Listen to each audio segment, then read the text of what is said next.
네, 안녕하십니까. 배승민입니다. 자, 그러면 우리 지난 시간에 했던 것을 계속 이어서 한번 설명을 해보도록 하죠. 자, 그러면은 우리가 기계가 여러분들 우리 6장 인공지능 윤리를 보면은 문제 정의가 나오고 이제 용어와 개념 설명 중에서 이제 탑다운하고 뭡니까? 탑다운하고 바텀업을 이제 이야기를 했었죠. 예. 자, 요거는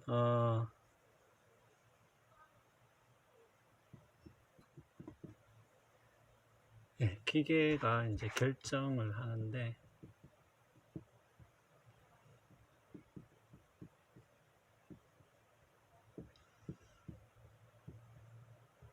자, 이제 기계가 윤리적 결정을 한다고 했을 때, 그러니까 그런 기계를 우리가 그냥 설계한다고 합시다. 그게 좀 더, 예.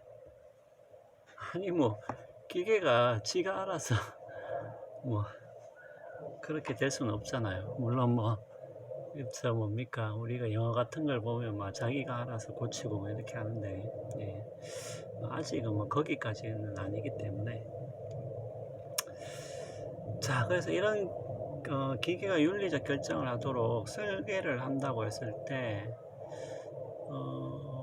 그럼 이걸 어떻게 설계하냐는 거죠. 예. 어떻게 how.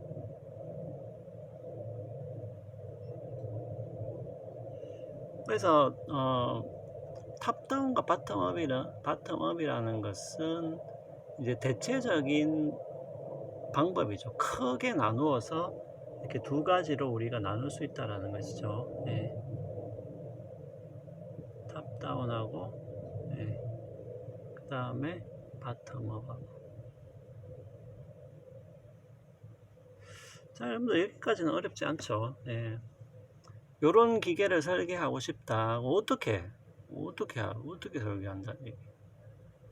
크게 방법이 두 가지라는 거죠. 탑다운과 바텀업인데, 탑다운은 원리를 가르쳐 주면 된다는 거죠. 원리를 심어 주면 된다. 원리를 심는다. 프로그램 같은 형식으로 도덕 원리를 심어 주면 된다는 거지. 예를 들면은 뭐 공리주의라든지 뭡니까, 비결과주의라든지 이런 윤리 원리들을 프로그래밍 형식으로 심어주면 기계가 그 원리에 따라서 각각의 상황에서 행동을 할 수 있을 거다라는 게 기본적인 발상인 거죠. 탑다운은. 바텀업은 원리만 가르쳐 줘가지고는 각각의 상황에서 제대로 대처하기가 힘들지 않겠냐. 예. 뭐 사람도 마찬가지죠. 사람도 원리를 안다고 해서 구체적인 상황에서 어떻게 행동하는 것이 그 원리에 맞게 행동하는가를 판단하기가 사람도 쉽지가 않죠. 예. 물론 기계가, 사람은 쉽지 않은데 기계는 쉽잖아요. 또 이렇게 말을 할 수도 있겠지만, 예. 쉽지는 않다는 거지. 예. 자, 그래서 바텀업은 그냥 쉽게 말하면은 기계 학습이라고 보시면 되겠습니다. 아니, 사람이 행동하는 것을 보고 요것을 이제 배운다는 거죠. 배운다. 아니, 사람이 운전하는 것을 그냥 관찰하는 거예요. 그 일반적으로 뭡니까? 빨간불일 때는 서고 파란불일 때는 운행을 하더라. 그리고 사가서로 부딪히지 않도록 운행을 하더라. 이런 것들을 그냥 보고 배운다는 거지. 어떤 원리를 처음부터 심어주는 게 아니라, 예. 보고 배워서 그렇게, 예. 그렇게 사고가 안 나도록 스스로 행동할 수 있게끔 만들 수 있지 않겠냐. 요게 이제 바텀업 방식이죠. 바텀업 방식은 지금도 여러 분야에서 응용을 많이 하고 있죠. 사람들이 검색 알고리즘 같은 게 뭐 그런 것이죠. 일반적으로 어떤 것을 많이 검색하더라. 그래서 연관 검색어를 도출해내고 이제 그런 거죠. 그런 식으로 설계를 할 수 있지 않냐, 이제 그런 것이죠. 자, 그런 얘기였고, 그 다음에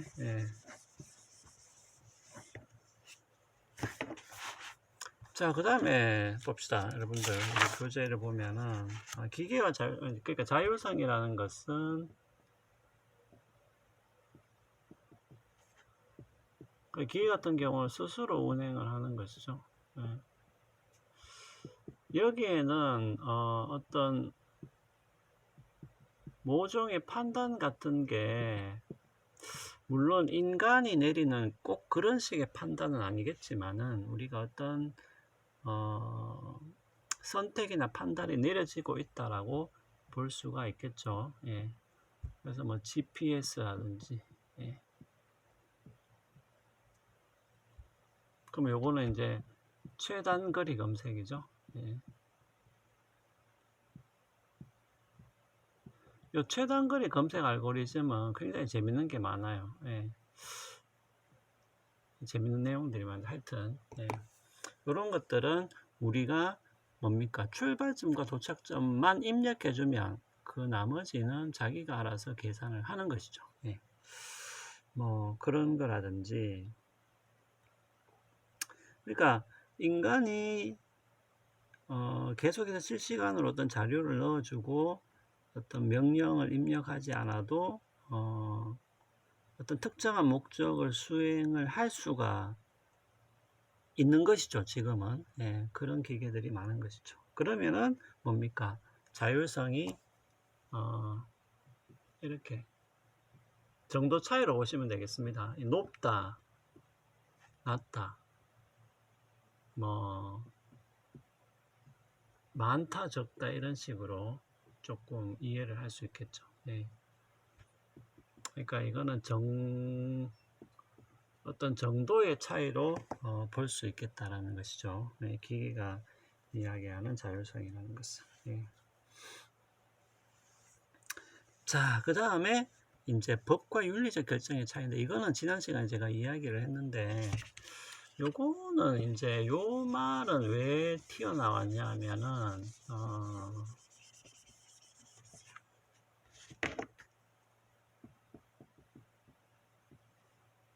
이제 강제죠. 그리고 어느 정도는 보편적이죠. 그런데 윤리의 영역에서는 개인이 선택을 한다. 그 다음에 이건 어느 정도는 개별적이죠.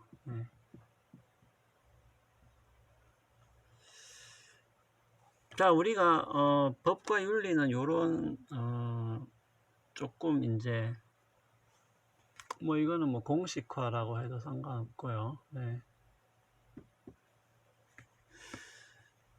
자, 요거 그러니까 이제 인공지능 윤리를 할 때 요거 두 개를 나누어서 생각하는 게 굉장히 중요해요. 그러니까 요거를 보통 요 얘기를 잘 안 하죠. 인공지능 윤리를 이야기할 때. 그래서 이제 많은 혼란이 빚어지는데, 우리가 법의 영역은 기본적으로 제가 지난번에도 이야기했다시피 자유롭고 평등한 지위를 보장하는 문제이기 때문에 이것은 기본적으로 보편적으로 법은 적용이 되고, 그리고 그것을 어겼을 때 어떤 강제가 따르게 되는 것이죠. 반면에 윤리적인 영역에서는 요거는 이제 선택의 영역이죠. 개인이 알아서 선택하는 것이죠. 그러니까 특히 무엇이 좋은가 라고 했을 때 자기한테 좋은 거는 사람마다 좀 다를 수 있잖아요. 물론 사람들이 일반적으로 좋다고 하는 것도 분명히 있지만, 그리고 그것을 취하는 것은 그렇죠. 그 개인이 선택할 수도 있고 하지 않을 수도 있고요. 안 했다고 해서 처벌하진 않죠. 이제 그런 영역으로 보시면 되겠습니다. 그래서 이거는 약간 개별적이죠. 예. 무엇이 좋은가라는 것을 우리가 일률적으로 정해서 모든 사람이 이것을 따라야 된다 이렇게 하진 않잖아요. 예, 그러니까. 자, 근데 요거를 구별하는 이유가 예를 들면 이런 거죠. 우리가 법의 영역 있잖아요. 예. 법의 영역에서는 법이라는 것을 충실히 follow가 아니고 obey죠. obey. 예. 그냥 따르면 된다. 법을 지키면 된다라는 거죠. 법을 지키면 된다. 그래서 여기서는 어떻게 보면은 재밌게도 반드시 자율적인 판단이 필요하다기보다는 그냥 법을 정확하게 이해하고 그것을 지키냐 지키지 않냐라는 게 중요하겠죠. 예. 그래서 이 영역에서는 반드시 기계가 그러니까 자율적인 능력 자체를 필요로 한다기보다는 그냥 그 법을 잘 이해하고 따르는 게 더 중요한 거죠. 법의 영역에서는. 예. 자, 그럼 요 이야기는 이어서 하도록 하겠습니다.